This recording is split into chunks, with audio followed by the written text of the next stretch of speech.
Welkom by nog 'n gesprek oor refleksies van God.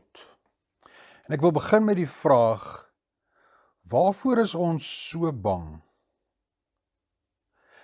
Dink ons God gaan minder God wees as ons 'n nuwe, radikaal ander manier gaan kry om te dink en te praat en te glo in God? Of is ons gewoon net bang vir verwerping deur mense om my en ook God? Waarom kan ons nie ons geloof, ons hoop, ons liefde uitbrei vir 'n dieper verstaan, vir 'n groter ervaring, vir 'n meer relevante, sinvolle betekenis in die tyd waarin ons leef nie? Waarvoor is ons so bang? Wat 'n verskil gaan dit maak as ek lees: laat ons mense maak na ons beeld in ons gelykenis? Wat beteken dit as ons onthou en die Here God het gesê, kom ons vorm 'n mens uit die stof van die aarde en dan blaas ek die lewe in sy neusgate en kyk, die mens het 'n lewende siel geword.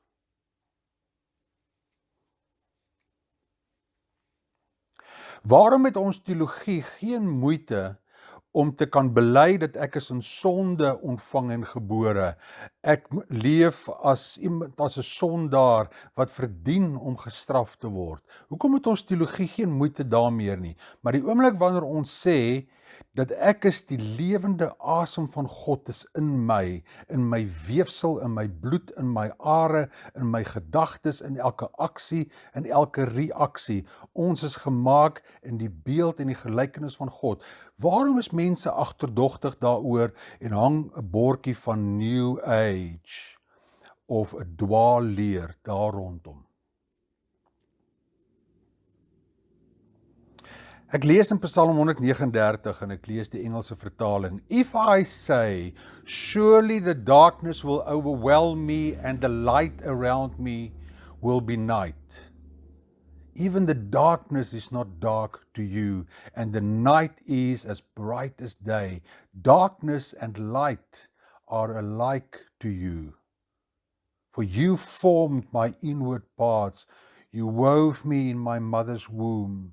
I will give thanks to you, for I am made with reverence and wonder. Wonderful are your works, and my soul knows it very well. My frame was not hidden from you when I was made in mystery and skillfully created in the depth of the earth.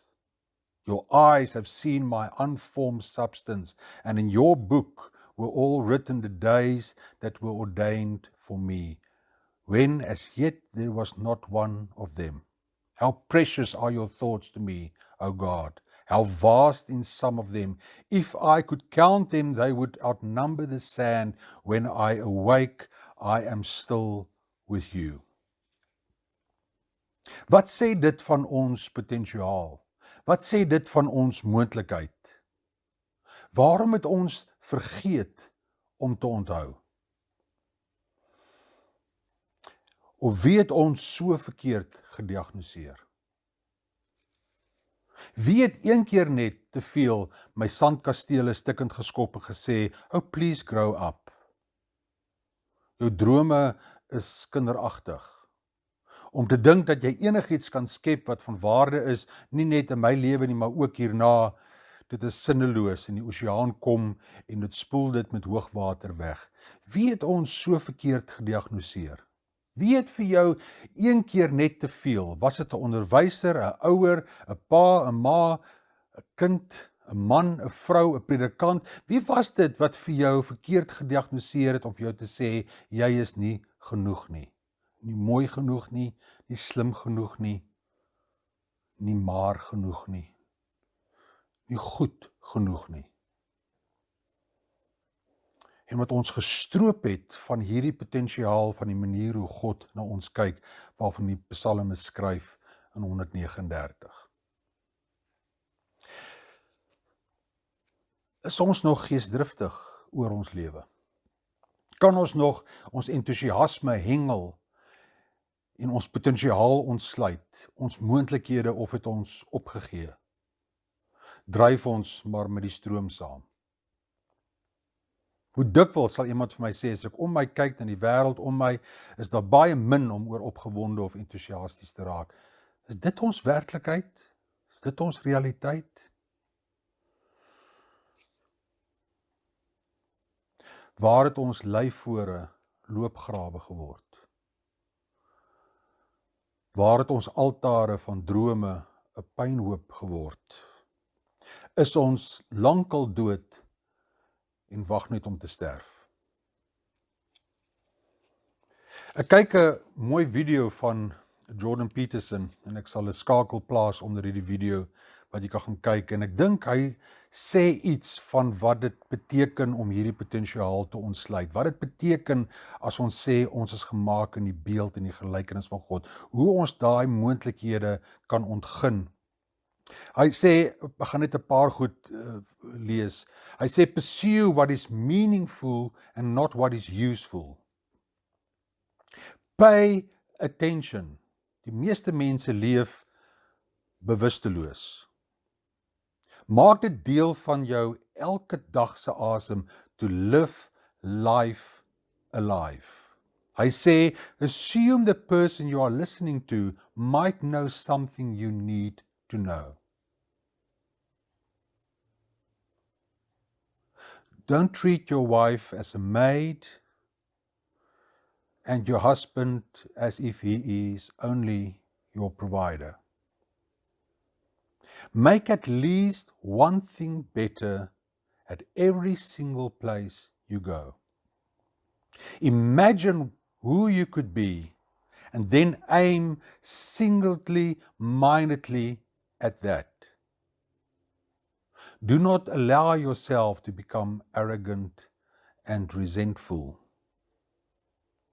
Try to make one room in your house as beautiful as possible.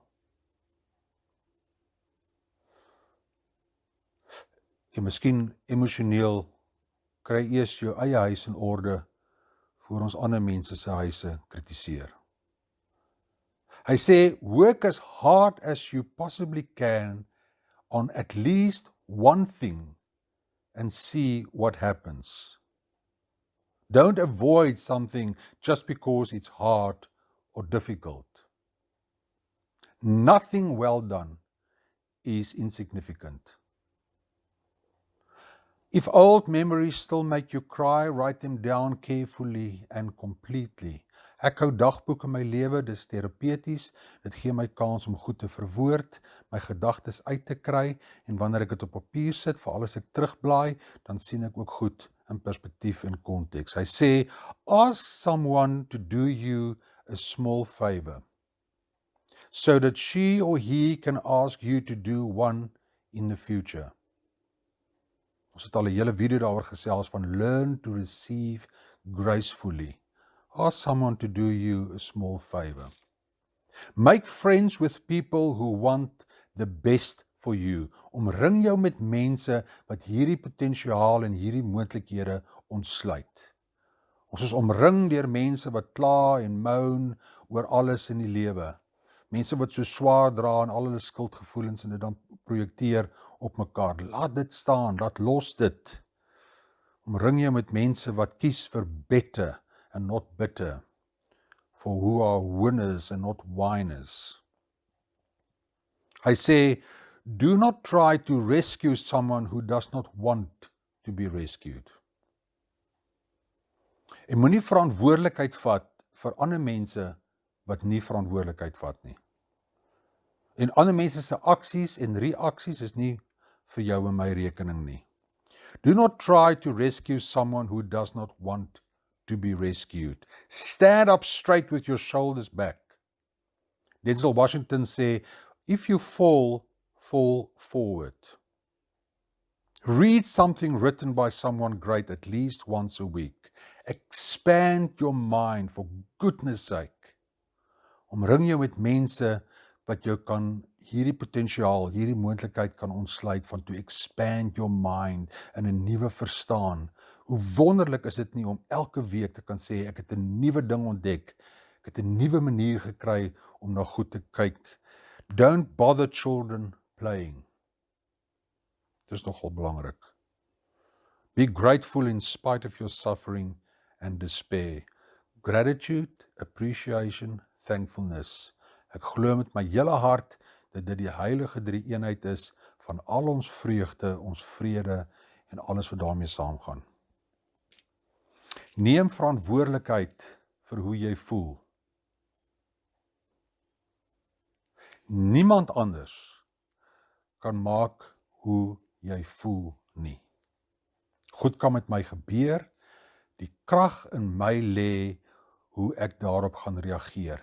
Neem verantwoordelikheid vir hoe jy voel. Ek dink dan, as ons lees uit Genesis 1:26, laat ons mense maak in ons beeld, in ons gelykenis. Genesis 2:7, and the Lord God formed man of the dust of the ground and breathed into his nostrils the breath of life, and man became a living soul. As refleksies van God, sal ons dan ons potensiaal sien en hoe God na ons kyk. Het jy al ooit gewonder hoe God na jou kyk, hoe God jou sien? As Psalm 139 sê, darkness and light are alike to you, for you formed my inward parts. You wove me in my mother's womb.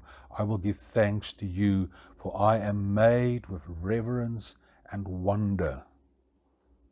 If I should count them, al hierdie maniere van hoe God my geweef het, they would outnumber the sand, and when I awake, I am still with you. Kan ek vir ons 'n gebed doen?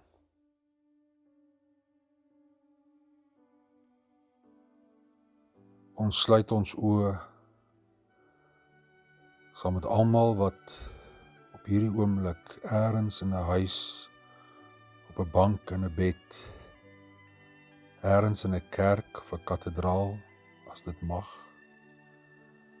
ergens onder 'n marula boom, hulle hoofde buig in aanbidding en in verwondering dat U is ons God en ons is gemaak, geskep as 'n refleksie van U in U beeld en U gelykenis.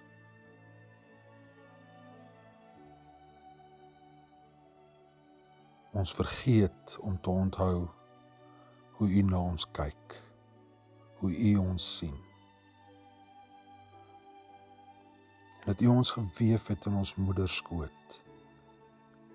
En dat ons nie gebore is met 'n sonde of sleg wat verdien om gestraf te word nie, maar dat ons gebore is in liefde en met liefde grootgemaak moet word sodat ons U liefde kan reflekteer. Help ons om dit te onthou in elke aksie en reaksie in hierdie dag.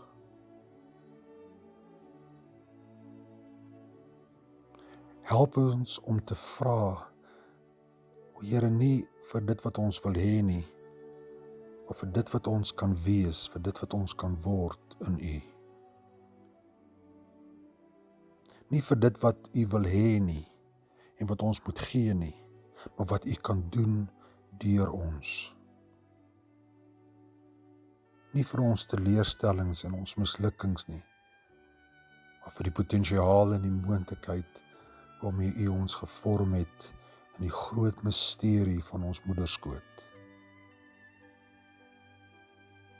Nie vir ons vermoëns nie, maar vir ons beskikbaarheid om U koninkryk te laat kom. Ons vra dit vir vandag. Môre vra ons weer. Amen.